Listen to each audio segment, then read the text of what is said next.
September 19th, 1944, 6:47 a.m., 2 miles east of Arracourt, Lorraine, France. The fog hung over the fields like gray wool soaked in diesel and dread, thick enough that Staff Sergeant William McBride couldn't see past the glacis plate of his Sherman tank.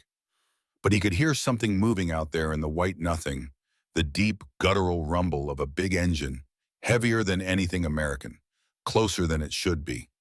His hand tightened on the grip of his .50 caliber as condensation dripped from the turret hatch onto his neck, cold as a mortician's fingers. Then the fog tore open for just a second, and McBride saw it. The long barrel of a Panther tank emerging from the tree line like the snout of some prehistoric predator, painted in ambush camouflage, moving with the kind of patience that comes from absolute confidence. The Sherman's crew hadn't even finished their morning coffee. 8 minutes later, 14 American tanks would be burning hulks scattered across French farmland, their crew dead or screaming, and that lone Panther would be gone, vanished back into the fog as if it had never existed, leaving behind only wreckage and a mystery that would haunt American intelligence for weeks. If you want to know how one German tank commander rewrote the rules of armored combat in less time than it takes to boil an egg, stay with us. The Battle of Arracourt was never supposed to happen. By mid-September 19, General George S. Patton's Third Army had torn across France like a wildfire through dry timber, covering 400 miles in 30 days, liberating Paris, crossing the Seine, and driving toward the German border with a momentum that German high command believed physically impossible to sustain. The mathematics of logistics said Patton should have stopped weeks ago. His fuel supply lines stretched back to Normandy beaches.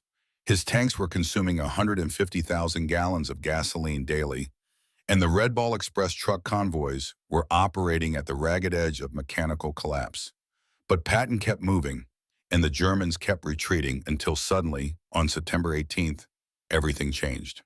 5th Panzer Army, rebuilt from the wreckage of Normandy with fresh Panther tanks and inexperienced crews, received orders to counterattack near the town of Arracourt in Lorraine, to recapture Luneville, and eliminate the American 12th Corps bridgehead at WWII on the Moselle River. The German force was formidable on paper, 182 tanks, including 107 of the feared Panther AUCFG, plus 80 self-propelled assault guns, 262 armored fighting vehicles total, organized into 2 Panzer Corps headquarters, the battle-scarred 11th Panzer Division, and the brand-new 111th and 113th Panzer Brigades. The Panthers were technological marvels, each one mounting a 75mm KWK-42 L-70 gun that could penetrate a Sherman's frontal armor at 2,000 yards, protected by sloped armor that could shrug off most American tank rounds, powered by a Maybach HL-230 engine producing 700 horsepower. Against them stood Combat Command A of the 4th Armored Division, Major General John S. Wood's elite formation that had spearheaded Patton's advance across France. CCA fielded approximately 90 M4 Sherman tanks, outgunned, outarmored, and according to every tactical manual written, outmatched. The Sherman 75mm gun could only reliably penetrate a Panther's frontal armor at ranges under 500 yards, and even then only with perfect shot placement. German tank crews called the Sherman a Tommy Cooker because of how quickly they burned when hit. American crews called Panthers Big Cats and learned to fear the distinctive sound of their engines. The Germans were confident. They had superior equipment, superior numbers in the initial assault, and veterans who had been fighting since Poland. The fog that rolled in on the morning of September 19th seemed like a gift from Providence. It would neutralize American air superiority and allow German armor to close the range where Panther guns were most devastating. What the Germans didn't know was that the Americans had been scouting, preparing, studying the terrain for days. They knew every fold in the ground, every concealed position, every approach route, and they had learned something the Germans hadn't yet grasped. In armored warfare, positioning beats armor thickness, and patience beats power. The stakes at Arracourt reached far beyond a provincial French town that most American soldiers couldn't pronounce correctly. This was the hinge moment of Patton's entire drive toward Germany. If 5th Panzer Army broke through at Arracourt, they would sever Patton's supply lines, isolate the 12th Corps, and potentially roll up the entire southern flank of the Allied advance. The Third Army would be forced back to the Moselle, perhaps back to the Marne. The momentum that had carried American forces from Normandy to the German border in 3 months would be shattered. Hitler himself was watching Arracourt, demanding that his panzer forces prove that German armor superiority could still turn the tide of the war. The Fuhrer had personally approved the formation of the new panzer brigades, equipped them with the latest Panther tanks fresh from the MAN and Daimler-Benz factories, and ordered them to demonstrate to the world that one German tank was worth 5 American machines. For the Wehrmacht, Arracourt was supposed to be a statement. German quality would triumph over American quantity. For Patton, the stakes were equally existential, but more personal. The volatile general had been promised fuel for one more offensive push before winter, one chance to crash through the Siegfried Line and into Germany before the weather turned and before Montgomery's forces in the north consumed all available resources. Eisenhower and Bradley were already questioning whether Patton's rapid advance had been reckless, whether his tanks had outrun their support, whether the Third Army was vulnerable to exactly the kind of counterattack that 5th Panzer Army was now launching. If Arracourt fell, if CCA was mauled by German armor, Patton's critics would be proven right. His command style would be discredited. His dreams of beating Montgomery to the Rhine would evaporate. The Germans would get the winter they desperately needed to rebuild their forces, and young American men would die in the spring fighting battles that could have been won in the fall. So when fog rolled across the Lorraine countryside on the morning of September 19th, reducing visibility to 50 yards, both sides understood this was more than a tactical engagement. This was a test of doctrine, of industrial philosophy, of whether mass production could defeat engineering excellence, of whether American ingenuity could overcome German tactical sophistication. The answer would be written in burning metal and dead men scattered across French farmland that neither side particularly wanted, but both sides desperately needed. The Panther emerged from the fog like a ghost materializing into substance. Staff Sergeant William McBride had been a tank commander for 11 months, long enough to recognize the silhouette instantly, short enough that his heart still tried to hammer its way out of his chest when he saw one. The German tank was maybe 300 yards away, angled slightly, its long gun traversing slowly as if tasting the air for targets. McBride's Sherman was parked in a concealed position behind a low stone wall at the edge of Arracourt, engine idling quietly, crew at their stations but relaxed. They'd been told the German counterattack wouldn't come until afternoon, when the fog lifted and German commanders could coordinate their assault. The intelligence had been wrong. "Panther, 300 yards, 11 o'clock. McBride's voice cracked slightly as he dropped into the turret and slammed the hatch. "Gunner, traverse left. Load AP." His gunner, Corporal James Parker from Duluth, Minnesota, was already swinging the turret, the electric motor whining. Their loader, Private Eugene Washington, slammed an M62 armor-piercing round into the breech. But the Panther had seen them. The German gun barrel moved with predatory smoothness, tracking, finding range. McBride knew what was coming. He'd seen it before, the flash that arrived a fraction of a second before the shell itself, faster than sound, faster than thought. "Fire! Fire now!" Parker squeezed the trigger. The Sherman's 75mm gun bucked, filling the turret with cordite smoke and noise.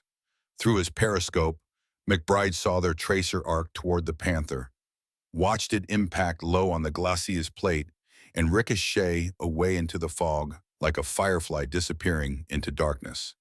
The German armor hadn't even been scratched. Then the Panther fired. The world ended in a hammer blow of noise and violence. The German 75mm round punched through the Sherman's frontal armor like a nail through cardboard, traveled the length of the fighting compartment at 3,000 feet per second, and exited through the engine deck in a spray of metal fragments in burning hydraulic fluid. Parker's head simply wasn't there anymore. Washington was screaming, his right arm hanging at an impossible angle. The driver, Billy Henderson from Alabama, was frantically trying to reverse, but the transmission had been hit, and the tank was already filling with smoke. McBride grabbed Washington and hauled him toward the turret hatch, kicked it open, and shoved the wounded loader out. He followed, tumbling off the turret as Henderson and the bow gunner bailed from the front hatches. They ran 15 yards and threw themselves into a drainage ditch as their Sherman exploded, the ammunition cooking off in a series of sharp cracks that sounded like giant firecrackers. From the ditch, McBride watched through the fog as the Panther moved forward with mechanical precision. It paused, rotated its turret slightly to the right, and fired again. Another Sherman, Lieutenant Morrison's tank, McBride thought, though the fog made it hard to be certain, erupted in flames. The crew bailed, 3 men running, 1 crawling, 1 not moving at all. The Panther didn't pause to confirm kills. It was already traversing to find its next target, and McBride realized with cold horror that he was watching something he'd never seen before. Not a tank battle, but an execution. A systematic, surgical dismantling of American armor by a single German tank that moved with the confidence of a wolf among sheep. The German commander knew exactly what he was doing. He was exploiting the fog that reduced American numbers to irrelevance, using superior optics to acquire targets American crews couldn't see, choosing firing positions that kept his frontal armor toward any potential threat, while his gun had clear lanes of fire. Most terrifyingly, he never missed. Every shot was a kill, every movement was deliberate, every decision was perfect. Morrison's platoon tried to fight back. McBride heard the bark of 75mm guns, saw muzzle flashes in the fog as American tanks fired at ghosts and shadows. The Panther simply moved, always moving, never where the return fire went. It appeared from a different angle, fired, killed, and disappeared again before American guns could track it. 3 more Shermans died in as many minutes. McBride lost count of the explosions. The fog was now mixed with smoke from burning tanks, creating a hellscape of gray and orange, backlit by flames, filled with the screaming of wounded men and the secondary explosions of ammunition cooking off. His watch said 6:53 a.m. 6 minutes had passed since the Panther first appeared. 6 minutes, and McBride's entire platoon had been destroyed. The German tank was killing with the efficiency of an industrial process, 1 target every 30 to 40 seconds. Methodical as a factory assembly line, cold as a machine. Then McBride heard it, more engines, bigger than Sherman's, the distinctive roar of Maybach power plants. The fog was full of them now, multiple Panthers advancing in a loose formation, their engines creating a rumbling bass note that made his bones vibrate. The lone Panther hadn't been attacking. It had been scouting, testing American positions, finding the weak points. Now the main assault was coming. From his drainage ditch, wounded loader beside him bleeding and semi-conscious, his own tank burning 50 yards away, McBride understood with perfect clarity that he was watching the beginning of a massacre. The Germans had everything. Better tanks, better guns, better tactics, better commanders. The Americans had numbers, but numbers didn't matter when you couldn't see your targets and your shells bounced off enemy armor like rain off a roof. The war was supposed to be won. They were supposed to be in Germany by Christmas. But here in the fog at Arracourt, with the Panther engines growing louder and American tanks dying by the dozen, McBride thought maybe the Germans hadn't gotten the message that they were beaten. Maybe this was where the advance stopped. Maybe this was where everything went to hell. But the Germans had made a mistake, one that would cost them everything. Their Panthers were advancing blind, trusting their technical superiority to overcome any American resistance, following doctrine that emphasized aggressive movement and overwhelming firepower. What they didn't know was that Combat Command A had spent the previous 3 days doing something German doctrine didn't emphasize: watching, listening, learning the ground. Captain James Leach of the 37th Tank Battalion had positioned his Shermans in carefully scouted positions that covered every approach to Arracourt from the east and north. Not in the open, not in obvious defensive lines, but tucked behind stone walls, positioned in the shadows of farm buildings, concealed in tree lines with clear fields of fire across the open ground that German tanks would have to cross. Leach had studied the morning fog patterns for 2 days and knew that visibility would lift from south to north as the sun burned through, which meant his southern positions would see German tanks before those tanks could see them. He had positioned his platoons in interlocking fields of fire so that any German tank engaging one Sherman would expose his flank to others. And most importantly, he had taught his crews the one lesson that German tankers never quite learned: patience.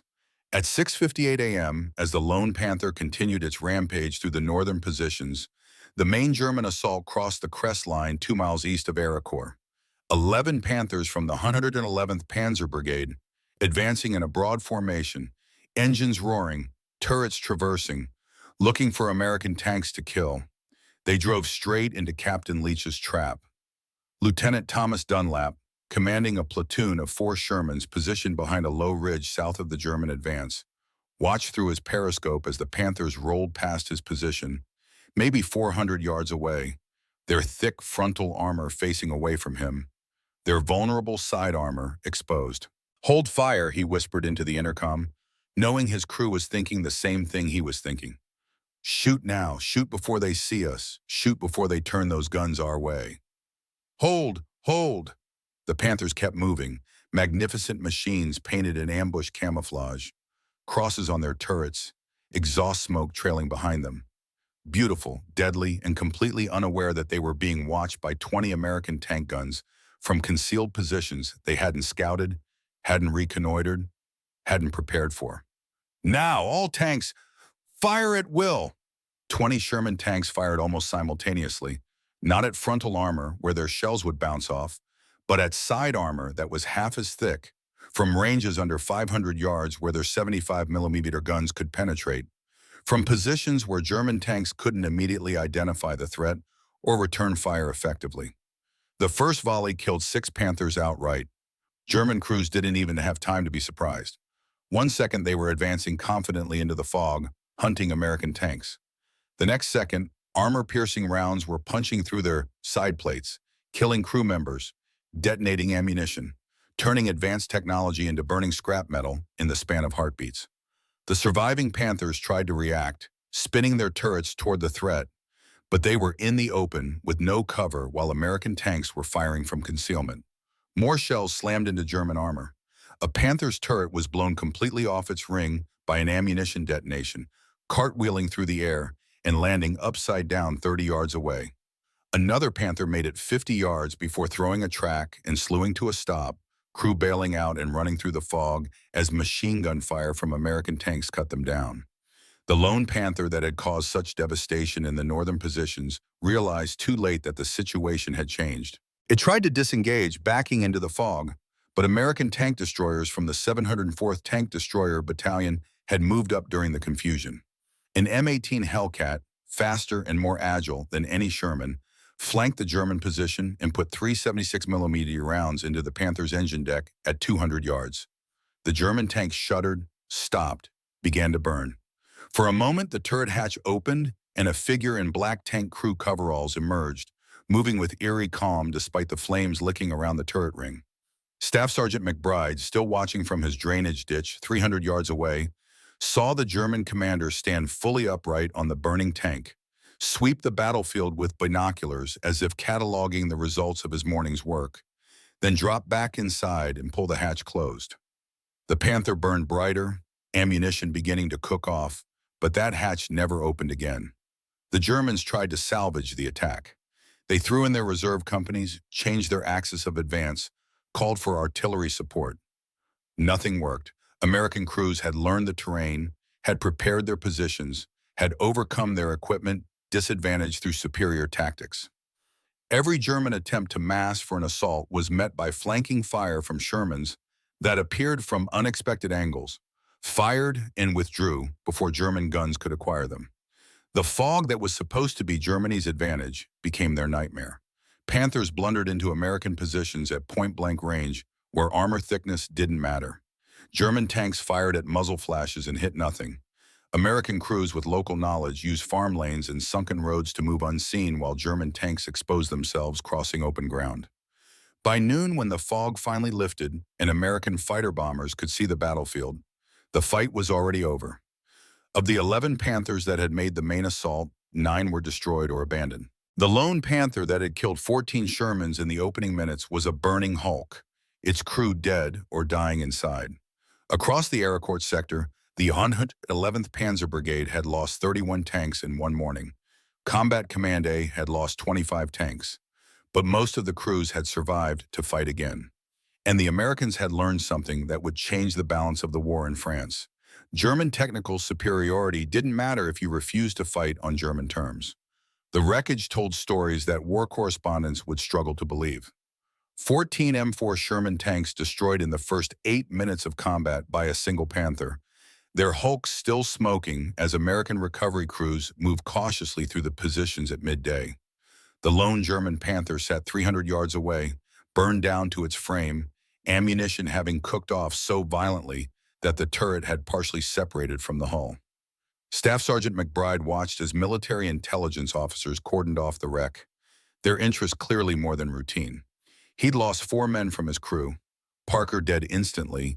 Washington died of his wounds 20 minutes after they'd pulled him from the tank. Henderson and the bow gunner survived but were on their way to field hospitals with burns and shrapnel wounds that would keep them out of combat for months. Around him, other survivors were doing the same mathematics, counting the missing, realizing how many friends weren't coming back from this field. Captain Leach moved through the positions, checking casualties, organizing defensive positions in case the Germans came again. He stopped next to McBride's ditch, looked at the burned Sherman, looked at McBride. "You saw him, the Panther commander?" Leach asked. McBride nodded. He was better than us. Better than anyone I've ever seen. Moved like he could see through the foam. Never missed. Never hesitated. Killed 14 tanks in 8 minutes, and we never touched him until the Hellcats flanked him at the end. Leach was quiet for a moment. Intel says the 111th Panzer Brigade commander was killed 3 days ago by air attack. Unit's supposed to be commanded by a major who's 24 years old with 6 months of combat experience. Doesn't match what you saw. No, sir, it doesn't. By afternoon, the mystery had deepened. Intelligence officers were examining documents recovered from destroyed German tanks, interviewing prisoners, trying to piece together who had been commanding the Panthers at Arracourt. The 111th Panzer Brigade's roster was a mess. The unit had been formed only weeks earlier from training battalions in Germany, rushed to France with brand new equipment and inexperienced crews. Most of the tank commanders were lieutenants in their early 20s who had never seen combat. Nothing explained the surgical precision of that lone Panther's attack. Then a lieutenant from the Counterintelligence Corps came running across the field, carrying a piece of paper that he handled like it contained something either very valuable or very dangerous. He found Leach and McBride, out of breath, eyes wide. "We found something in the Panther, the one that killed all your tanks. It doesn't make sense." "What doesn't make sense?" Leach demanded. The CIC officer unfolded the paper. It was burned at the edges, stained with something dark that might have been blood or oil, written in precise handwriting in German script. "It's addressed to General Patton. The crew burned most of their documents before they died, but they left this on the commander's seat, like they wanted us to find it." Leach took the paper, scanned it, his expression shifting from confusion to shock. "Get me a translator, a good one, and get Colonel Abrams on the radio. He needs to see this. Now." The translation came through an hour later, rendered by a German-American sergeant from Brooklyn who'd been a university professor before the war. He read it aloud to a small group of officers, his voice uncertain, as if he didn't quite believe his own words. "To General Patton, 3rd Army, I am Hauptmann Ernst Fischer, formerly of the 3rd Panzer Division, Eastern Front. I was court-martialed in July 1943 for refusing orders to execute Soviet civilians near Kursk. I was sentenced to 10 years imprisonment at Tegel Prison, Berlin. I should be there now. Instead, I am here, commanding a Panther tank filled with condemned men, criminals, deserters, men who refused party orders. We were given a choice: penal battalion service or execution. We chose to fight. Your men are brave. Your tactics are improving. Your equipment is inferior, but your industrial capacity makes that irrelevant. You will win this war. Germany has already lost. I write this because I want you to understand something. Not all of us believed. Not all of us followed willingly. Some of us fought because fighting was all we had left. Not for Hitler, but because we were soldiers and soldiers fight. I destroyed 14 of your tanks this morning. I am sorry for the men who died. They deserve better than to be killed by a criminal in a stolen tank. But I am not sorry for fighting well. A soldier's duty is to his craft, even when his cause is lost. We will die here today. My crew knows it. We go to meet that death with clear eyes. Tell your men they fought with honor. Tell them that not all German soldiers were monsters. Some of us were just men who made bad choices and tried to find redemption the only way we knew how. There will be no body for my family to bury. No grave, no marker. This note is all that will remain. Perhaps that is justice. Ernst Fischer, Hauptmann, Wehrmacht, Arracourt, France, September 19th, 1944, 11:47 a.m. The officers stood in silence for a long moment. Someone, McBride couldn't see who, muttered something about propaganda, about German tricks, about not believing anything the enemy said. But Leach shook his head slowly. It matches what we saw. A crew that fought with professional competence but no tactical support. A tank that never tried to link up with other German units. A commander who stood on his burning tank at the end and chose to go down with it rather than surrender. Condemned men with nothing to lose. Did Patton see this? McBride asked. He will. Whether he believes it. Leach folded the letter carefully. I don't know what he'll do with it, but I know what we're going to do.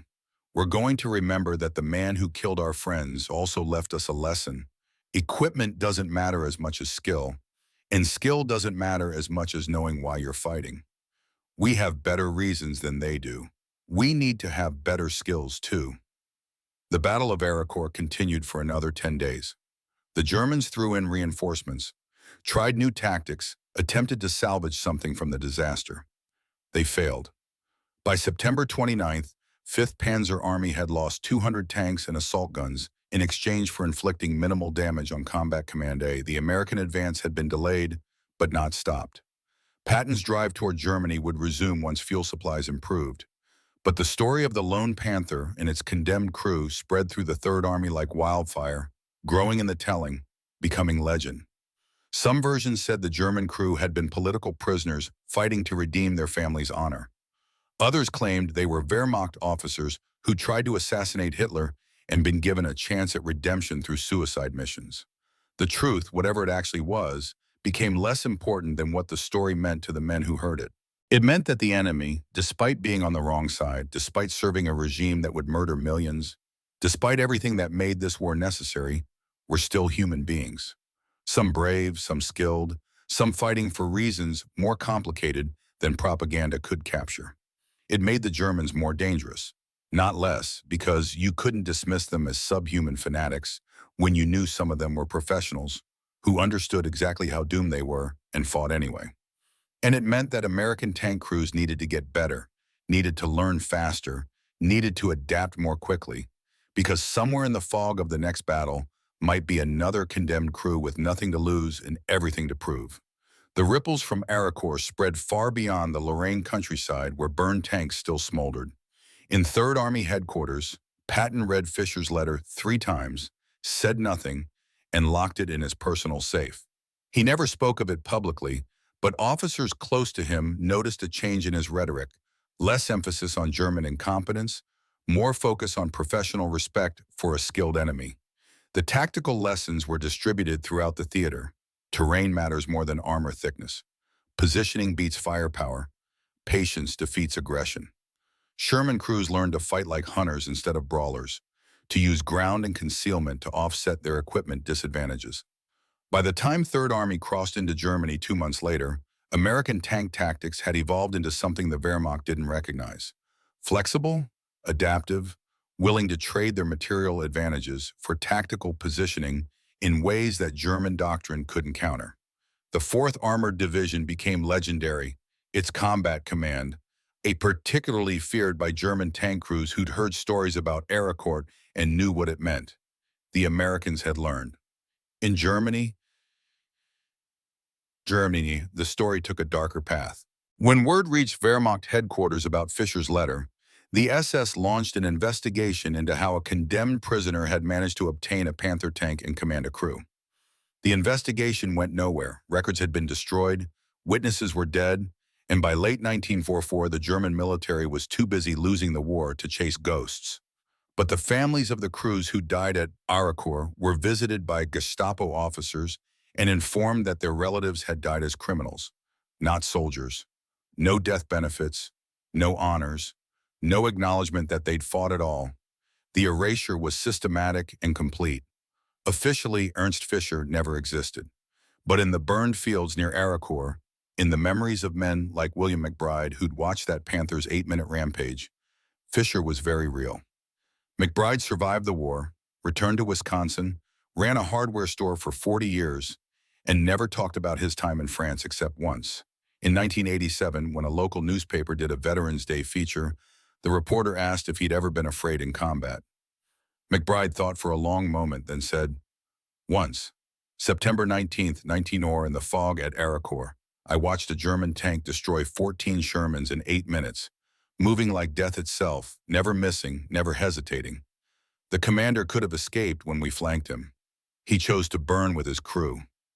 I was afraid of him that morning. But later, when I read what he'd written, I was afraid of something else. That we'd become as good at killing as he was, but forget why it mattered to fight well when the cause was already lost. He was fighting for something personal. Redemption, honor. I don't know. We were fighting for something bigger. That difference is why we won. But it cost us friends who deserved to go home." The burned Panther was eventually scraped up by recovery crews and melted down for scrap. No effort was made to identify the crew. By 1944, there were too many dead Germans and not enough time or interest to sort them out. If Ernst Fischer died in that tank, as his letter suggested he expected to, his body was buried with thousands of others in mass graves that would later be sorted and reinterred in German military cemeteries across France. Or perhaps it was cremated in the tank itself, the Panther becoming his funeral pyre. Either way, no grave bears his name. The only memorial is a letter locked in American archives, and the memories of old men who watched him fight and die in the fog 70 years ago. The Battle of Arracourt itself became a case study in armored warfare, taught at military academies as an example of how inferior equipment can defeat superior technology through superior tactics. The 14 Shermans destroyed in 8 minutes became a footnote, an example of what happens when technical disadvantage meets tactical surprise. The fact that those 14 tanks were killed by a crew of condemned men fighting for personal redemption rather than national survival, that part of the story was classified for decades, considered too complex for public consumption during the Cold War, when narratives needed to be clear and uncomplicated. But for the men who were there, who saw what skill and determination could accomplish even in a doomed cause, the truth was never complicated. War sorts people into categories: allies and enemies, victors and vanquished, heroes and villains. But in the fog at Arracourt, in those 8 minutes when a lone Panther rewrote the rules of armored combat, the categories blurred. A condemned criminal fighting for redemption killed brave men fighting for liberation. Both sides demonstrated courage. Both sides showed skill. Only one side was right, but rightness didn't make the killing easier or the losses less painful. The fog lifted by noon on September 19th, 1940. The battlefield became clear, the bodies counted, the wreckage documented. But some things remained obscured, wrapped in fog thicker than weather could produce. Why Fischer chose to fight so well for a cause he knew was lost. Why he wanted Patton to know his story. Why he died with his crew when he could have survived. What redemption means when you find it at the end of a gun barrel in a foreign country, far from everyone you've ever loved. The Sherman crews who survived Arracourt went on to fight through the Bulge, across the Rhine, into the heart of Germany. Some died. Some survived. All of them carried memories of that morning in the Po when they'd faced an enemy who was better than them and learned they'd have to become better still if they wanted to go home. That was Fischer's final gift, not just 14 destroyed tanks, but the lesson that surviving this war would require more than material superiority. It would require learning, adapting, growing into the kind of soldiers who could face skilled enemies and prevail through professionalism rather than just overwhelming force. In the end, the Americans learned that lesson well. By war's end, Sherman crews were among the most tactically proficient tank soldiers in the world, compensating for equipment disadvantages with terrain use, positioning, and aggressive maneuver that German doctrine couldn't match. They learned it from their own officers, from their own mistakes, from brutal experience in places like Arracourt, where the cost of education was measured in burning tanks and dead friends. But they also learned it from an enemy who showed them what professional competence looked like, even in a doomed cause, even at the end of everything, even in the fight where no one would see or remember except the men trying to kill him. Fisher's letter ended with a request. Tell your men they fought with honor. Captain Leach did that, in his own way, by teaching the survivors to fight better. The honor wasn't in dying well, but in learning from death and becoming the kind of soldiers who could prevent it from happening again. That was how you honored the fallen, by making sure their deaths taught lessons that kept others alive. The fog at Arracourt has long since lifted. The fields where Panthers and Shermans burned are peaceful now, growing crops, inhabited by people who barely remember that a battle was fought there. No monument marks where Ernst Fischer made his stand. No museum preserves his story. Official histories barely mention him, if at all. But in the archives, that letter remains, burned at the edges, stained with blood or oil, written by a man who knew he was about to die and wanted to be remembered not for what his country had become, but for how well he'd performed his craft in the final moments before the darkness took him.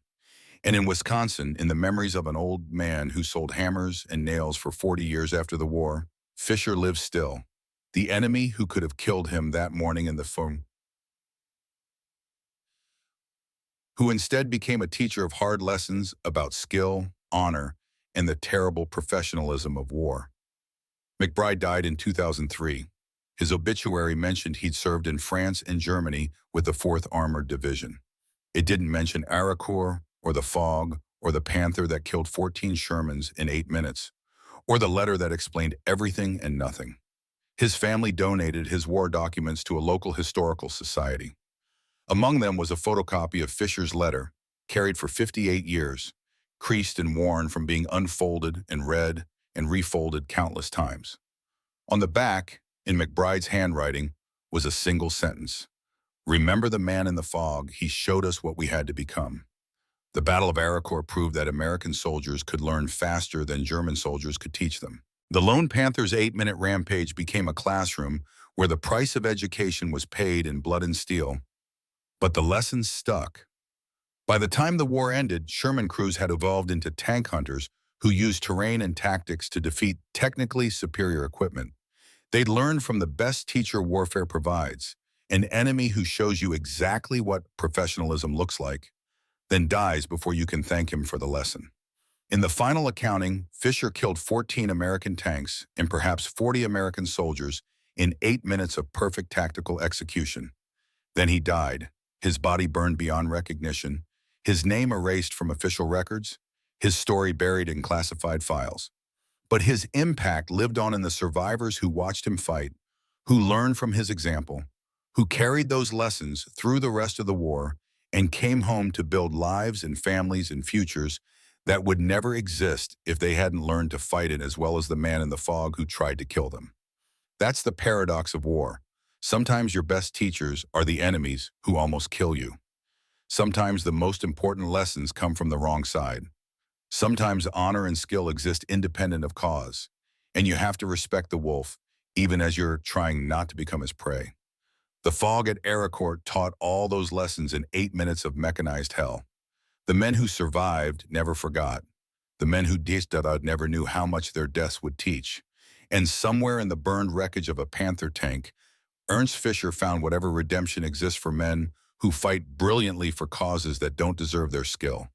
The redemption of being remembered not for the regime he served, but for the professional excellence he maintained even when everything else had failed. That perhaps was what he wanted when he wrote that letter. Not forgiveness, that was impossible. Not justification, his cause was indefensible.